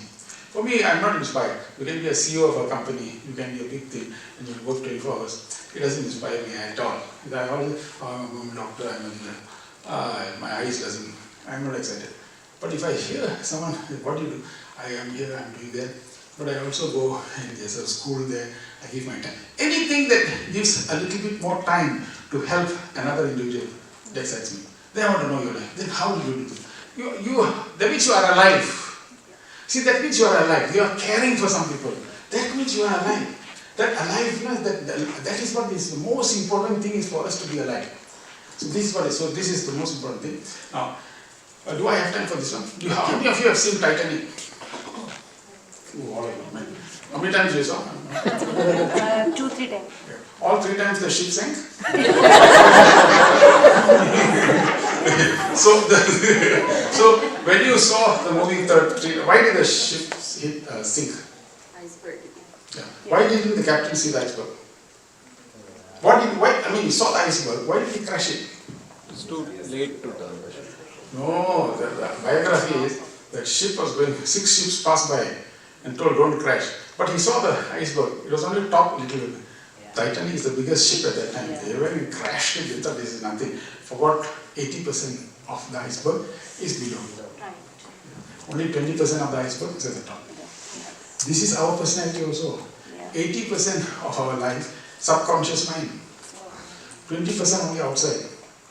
During your moving and going time, when you're running here, running there, when you love and you're running time, you're only seeing the 20%.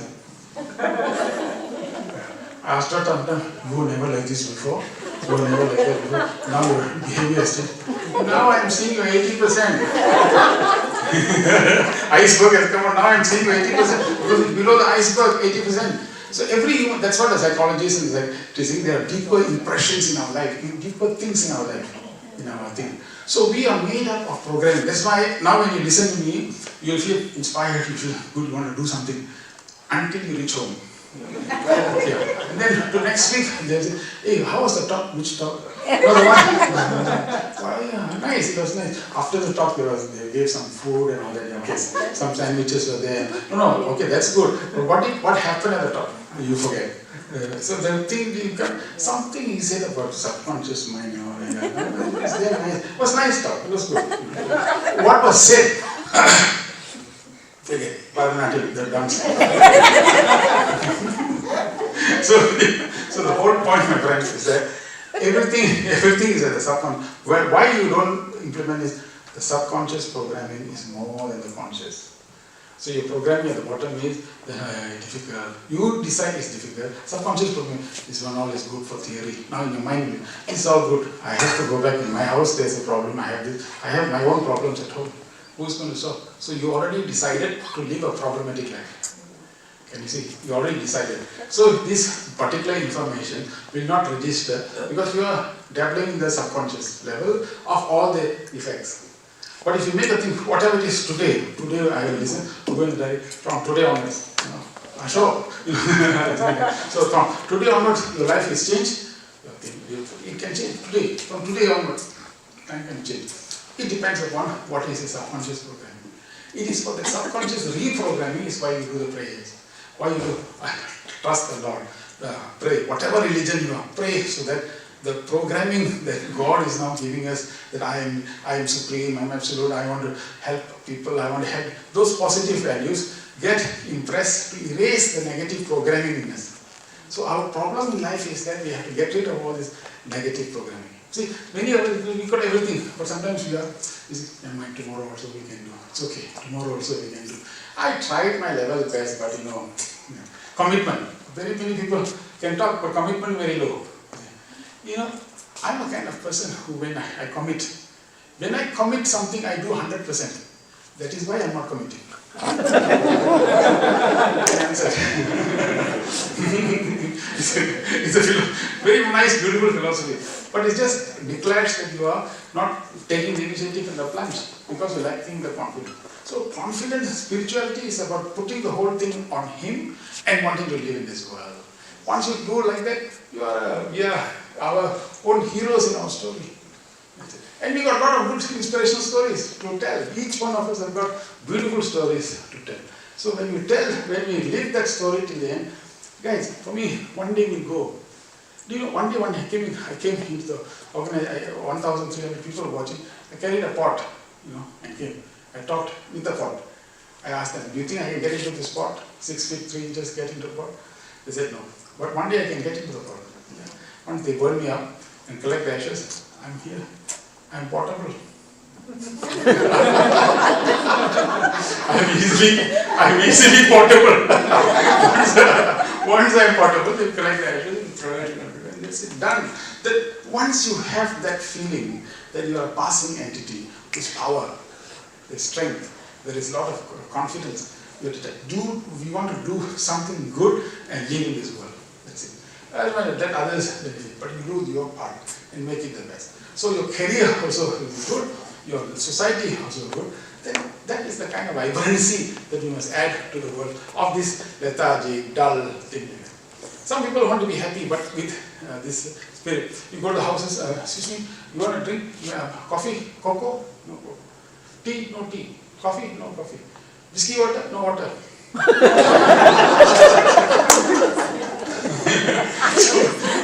Very concentrated. So alcohol. Alcohol. See, we resort to things externally to make us happy. But a spiritual life, when you lead a spiritual life, it is a very happy way of living. In fact, it's one of the best ways because it doesn't give you any residue. It doesn't give you any precipitate. It is a life that you can live happily. I'm over 60 years old. I have not taken one drop of alcohol in my blood till today. Not even shandy now. I want to see whether we can continue without all of this. So the point is, be happy with what you have. Don't use anything external to make you happy. Internal happiness is the best. Any questions? Time's up, right? And last question. Any last question? Anybody? Yeah. Thank you, sir, for motivating everyone. Hello. Thank you, sir, for motivating us. And I was thinking, how can I keep this motivation without overriding my thoughts, and how to keep this motivation for a longer time? Yeah. So the word that you conflicted was override. So the thing is, your thoughts must be motivational. That's the problem. When you fill your thoughts, motivational thoughts with thoughts, there's no other thoughts. Then you live the motivational thought. They should not be the override. The overriding thoughts is coming from the subconscious. So you stay from today onwards, I want to be inspired. I am here to give other people.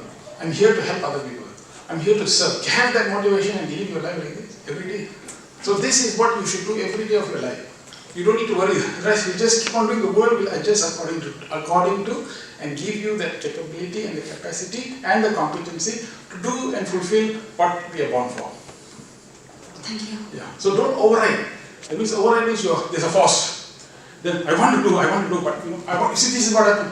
I want to do if this problem is solved. You keep on going like this. This is what. So the plane will go, plane will land. Plane will go, airport doesn't come.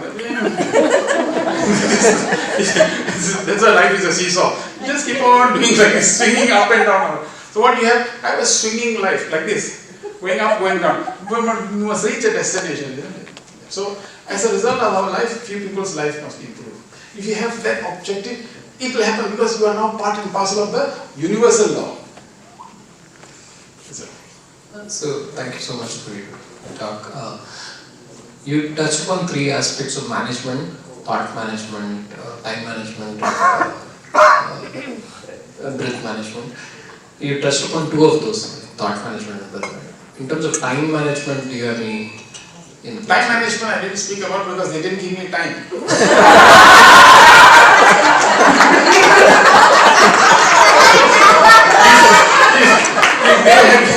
If they had given me time, I would have managed it for you and taught you how to do it. So what they gave me, I gave you the best. But really, what I tell my students, I teach this in the master's course, time management is actually thought management. If you manage your thoughts well, you will manage your time well. Simple as that. If you don't know to, see, for example, you study, suddenly at the top, check the handphone, then you go, hey, hi, where are you? At home. What are you doing? Eating. What is your food? Pizza. Which one, where you bought it from? Pizza Hut or Domino's? So you know, then that conversation, half an hour goes on. Then you come back. Then, half an hour. What time management is that? Because you don't know how to manage your thought.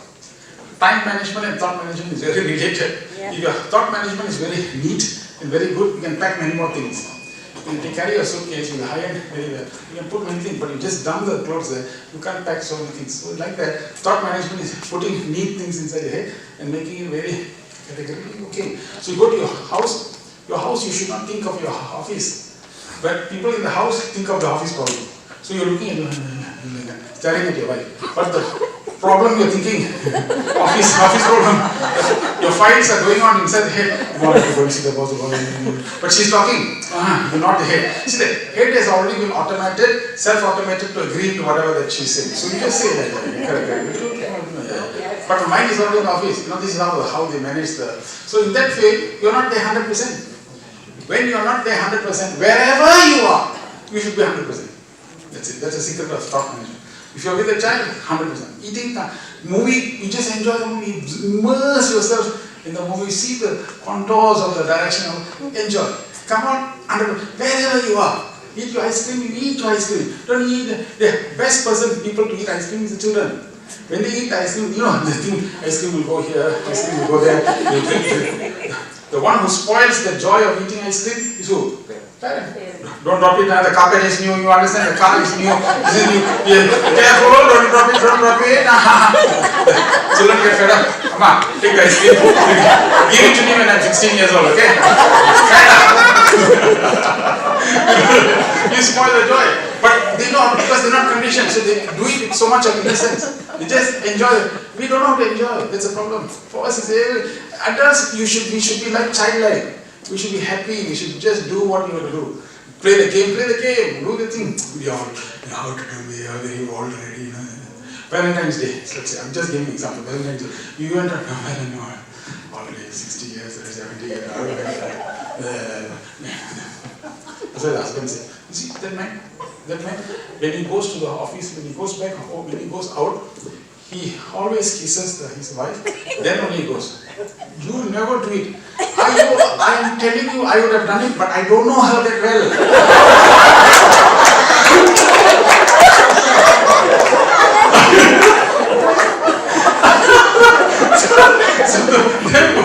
therefore, when we don't know that well, so we don't do.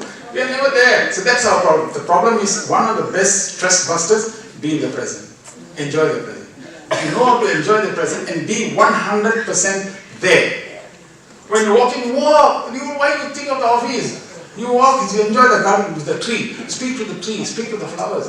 Okay, occasionally they may think that you're mental patient. Doesn't matter. It doesn't. But you enjoy the tree. I like that when I walk the thing. I'll be talking to the thing and all that. So that is how you enjoy your life to the fullest. At airplane, when you sleep 15 hours, 18 hours when I came, I really enjoyed that. People say, 18 hours, how does it will be painful? How can I say? I make my life miserable, means I make my life miserable. I always have 18 hours I have to be in the flight. Concentration. So I can make my life miserable. Or I can make this the best heaven on earth. Yeah. So I'll be sitting there. When I entered the flight itself, I saw the three houses. Ladies, thank you for flying with us, I said. Thank you so much for flying with us. So ladies all were laughing. Then they came to me and said, hey, you want anything or not? Do you need anything? No, I'm okay, don't worry, whatever. So you be happy with everybody you can go. Not go grumpy way, long way. Why you are grumpy? I'm spiritual.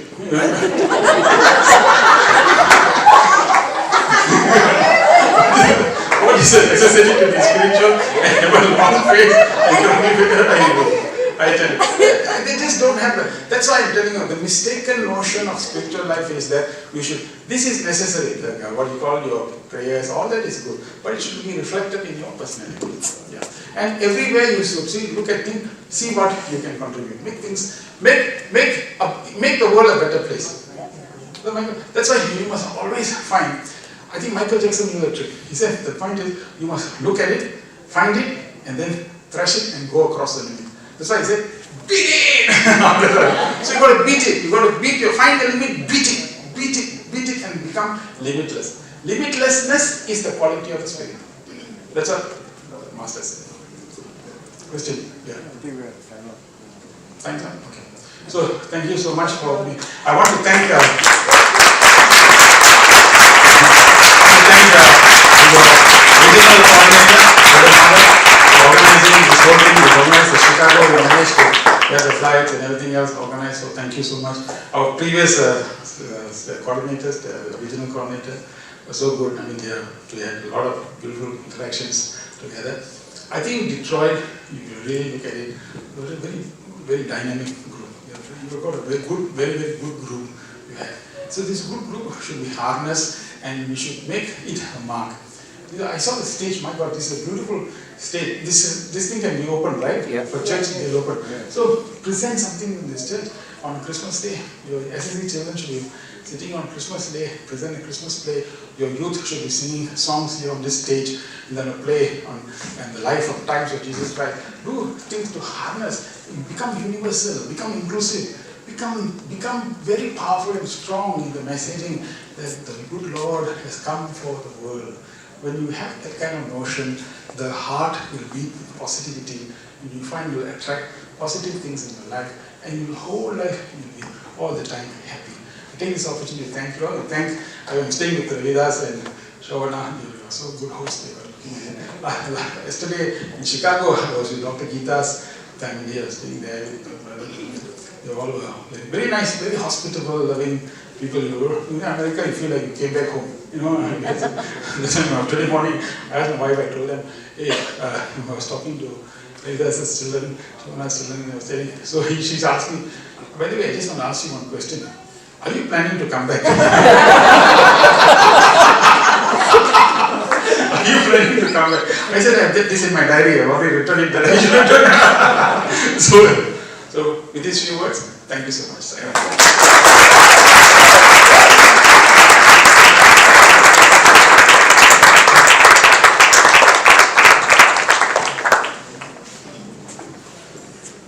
My most humble pranams at the Divine Lotus feet of our beloved Bhagavan. Brother, thank you very much. That was so inspirational and so informational, not just inspirational, it was so much informational also. And it's not like, you just, brother spoke, you listened, you had a good laugh and you're going back home and you forget it. He has a tendency, he's going to call Brother Madhav. How is Detroit doing? How are people behaving? So it's up to us, how we are going to change our perception, how we are going to change our interpretation. And Swami always said, live in the present. The past is already gone. You're not going to do anything about that. So all these days, is gone. Future, we don't know what, Swami knows best. So, you cannot decide what the future is. So live in this moment and thank Brother, for enlightening us and enriching us with this kind of experience. And thank you all on a weekday for you are able to come here and be in this wonderful session. And thank you for the people who are on the online, who would not come, but were able to attend online.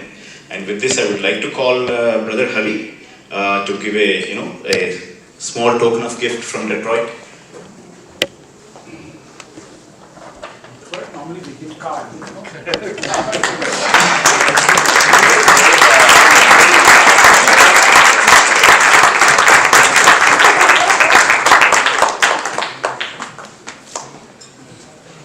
Right. With that, we quietly, soak this, beautiful information. We'll quietly disperse. There is a small prasadam, fruit. Please pick it up and thank you. Sai Ram, Jai Sai Ram.